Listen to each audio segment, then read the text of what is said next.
ni voy a plantear elementos innovadores o extravagantes. Yo lo que voy a decir, pues prácticamente lo sabéis todo. Quizás mi único mérito a lo mejor es estructurarlo un poco para que a lo mejor con una nueva estructuración y con una visión más global pues pueda aportarnos un poco de luz para entender la situación que estamos viviendo. Esa verdad a veces puede ser dolorosa, no me importa nada, pero puede ser dolorosa para un país y para un pueblo que se está despertando triste y lentamente del largo sueño al que nos ofrecieron. Puede ser una verdad incluso que algunos os neguéis a creer, incluso hoy todavía, pero yo voy a plantear las cosas tal y como las veo y tal y como lo siento,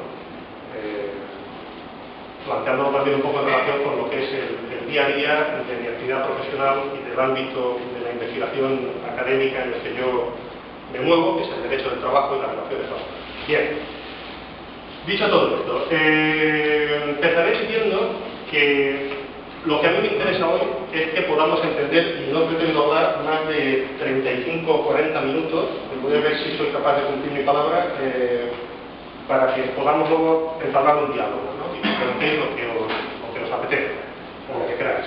Entonces, yo voy a tratar de que entendáis la situación que estamos viviendo como país, desde el punto de vista de las tendencias de fondo, y que esto nos sirva para interpretar también los procesos de cambio en las relaciones laborales y en las relaciones entre trabajadores y empresarios que estamos experimentando. ¿De acuerdo?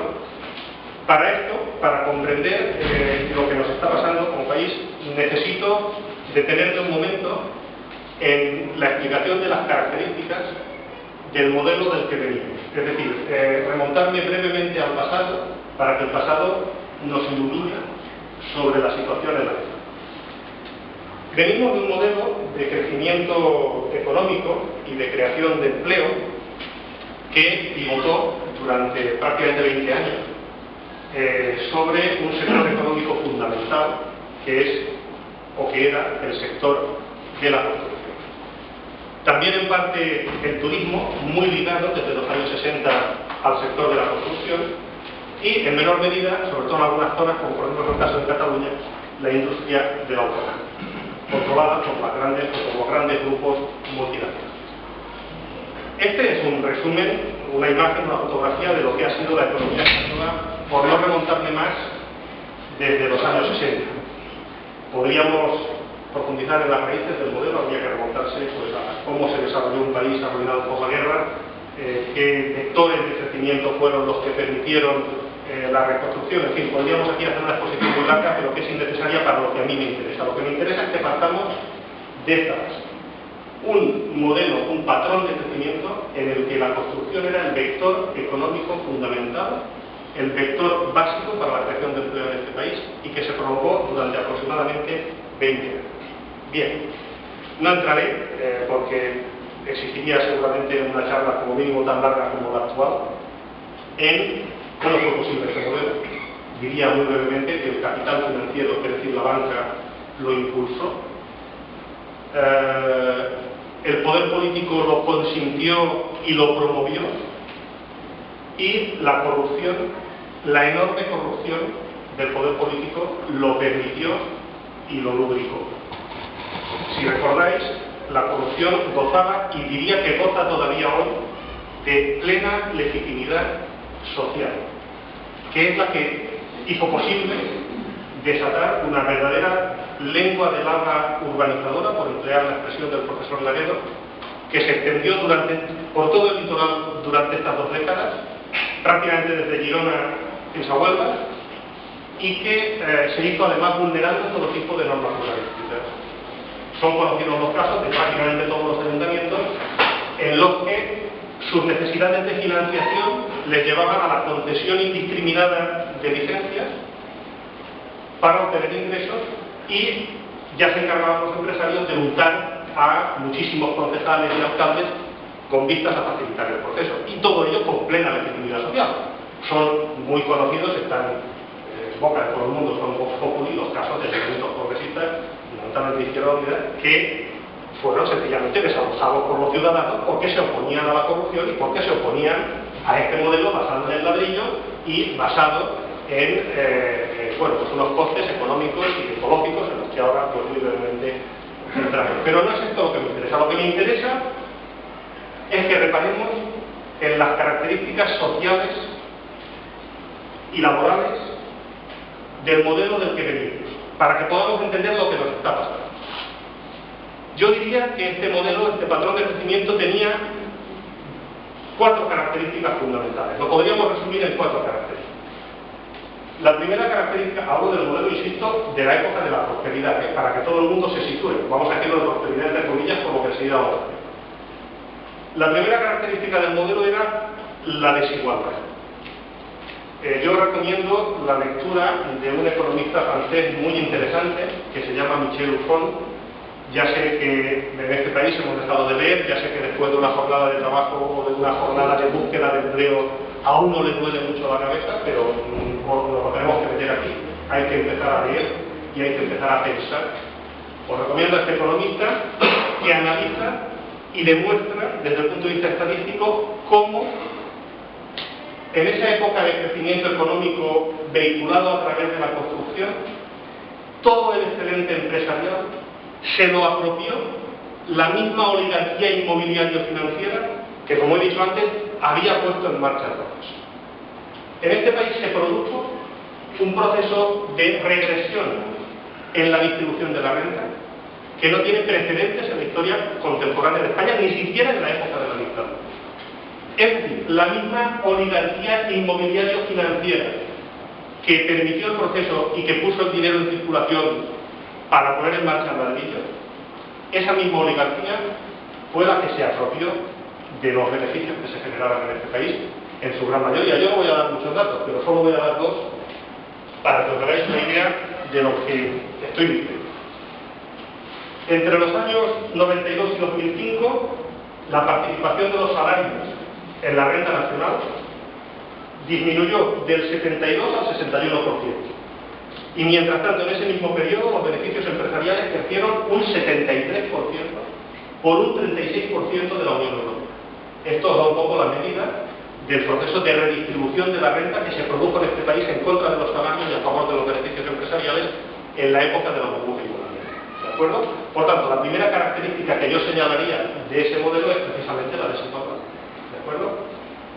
La segunda característica del modelo era la economía sumergida. En este país ha ocurrido una cosa increíble. Increíble porque va en contra de toda lógica económica. Y es que en la época de mayor crecimiento económico, la economía sumergida no solo no disminuyó, sino que se mantuvo en torno al 20%, incluso en algunos momentos también se incrementó. Lo cual nos da una clave fundamental para comprender lo que luego diré. Y es que el modelo y el patrón de crecimiento basado en el ladrillo, que era lo que teníamos en este país, estaba fundamentado, reposado sobre una aportación importantísima de trabajo negro prestado fundamentalmente por mano de obra inmigrante. Segunda característica, por tanto, la economía sumergida. La tercera característica que yo señalaría es la precariedad y el paro. También en contra de toda lógica económica. Y digo en contra porque lo que se supone desde el punto de vista de la lógica económica es que en los periodos de expansión la economía sumergida o el paro se contraigan y en los periodos de recesión se amplíen. Con el paro es verdad que se redujo, con la economía sumergida ya hemos visto que no, pero aunque se redujo, el paro continuó siendo un elemento fundamental del modelo. Nunca se redujo por debajo del 10% en este país en los años de la burbuja inmobiliaria. Y lo mismo podríamos decir de la precariedad. Sabéis que durante todos esos años los índices de contratación temporal se situaron, nunca bajaron del 30%. ¿Por qué? Porque esa contratación temporal estaba estrechamente vinculada a las características del modelo productivo que teníamos en este país. Fundamentalmente el sector de la construcción, ya lo sabéis, contrato de obra vinculado a la contrata, de la subcontrata, y también el turismo, con un fuerte componente, como sabéis también, en particular en la zona de Recife y Litoral, como es el caso de Valencia, con un fuerte componente de estacionalidad. Y por eso esos índices de precariedad tan elevados. Y, bueno, algunos decíamos que no podía ser, que tanto contrato precario, que tanto contrato temporal, al primer soplo de crisis, trabajo de la calle, como efectivamente se está demostrando. Pero cuando lo decíamos, pues mirábamos para otro lado, porque pensábamos que algo nos tocará. Y la cuarta característica de ese modelo al que me refiero era la pobreza. También casi prácticamente increíble, en esa época de prosperidad, en esa época de escaparates y luces, la pobreza, como bien se cargaban de recordarnos los informes de Cáritas, nunca bajó del 20% aproximadamente, los índices de pobreza. Por lo tanto, ¿a qué conclusión nos lleva todo esto? Y aquí termino con esta breve panorámica. ¿A qué conclusión nos lleva? Pues mira, si sumamos el 10% de paro, el 30% de temporalidad y el 20 o 20 y pico % de economía sumergida, la realidad es que en la época de la burbuja inmobiliaria, en la época de la prosperidad, en los 20 años que van desde la salida de la crisis del 92-93 hasta el presente o hasta que se inicia la presente crisis, la mayoría de la población trabajadora estaba al margen del estatuto de los trabajadores. Esta es la realidad. Es decir, la mayoría de la población trabajadora veía el estatuto de los trabajadores como una especie de castillo feudal que estaba ahí arriba de la colina, donde había que escalar duramente durante años para poder llegar al castillo feudal y meterte dentro del castillo feudal. Digo lo del castillo feudal porque dentro del castillo feudal, no sé si habéis visto El nombre de la rosa o alguna película que seguramente os puede traer una imagen a la cabeza, dentro del castillo feudal estaba el señor, es decir, el empresario, y estaban los trabajadores, que siguen siendo siervos, pero están protegidos. Eso era en realidad el estatuto de los trabajadores. Fuera del castillo, ¿qué hay? La intemperie, la lucha por la supervivencia, la enfermedad, la economía sumergida, el trabajador precario, el trabajador sin dar de alta, etc. Entonces este es un poco el modelo del que partimos, ¿vale? Y este era un poco el modelo, el marco de relaciones laborales que teníamos en este sector. Entonces, vosotros probablemente a estas alturas de la intervención os estaréis ya preguntando cómo fue posible que ese modelo durara tanto tiempo, porque fue un modelo que se prolongó durante 15-20 años y que no colapsó, a pesar de tener estas características. ¿Cómo fue posible? Para explicar cómo fue posible, para entender las razones profundas del modelo y de lo que nos está pasando, necesito detenerme otro momento en explicar una contradicción fundamental, para que entendáis por qué fue posible el modelo y por qué luego el modelo colapsó. Mirad,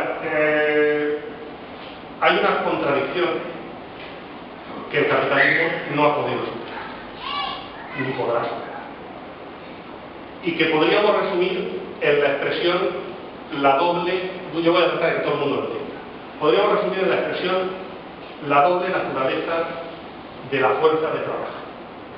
La fuerza de trabajo como salario y la fuerza de trabajo como renta. Lo explico. Desde el punto de vista del empresario individual, del patrono, la fuerza de trabajo representa un coste que el empresario debe de afrontar para poder hacer frente al normal desenvolvimiento de su actividad productiva. Por lo tanto, desde el punto de vista del empresario individual, lo que le interesa es una política orientada a que los costes sean los mínimos posibles para mantener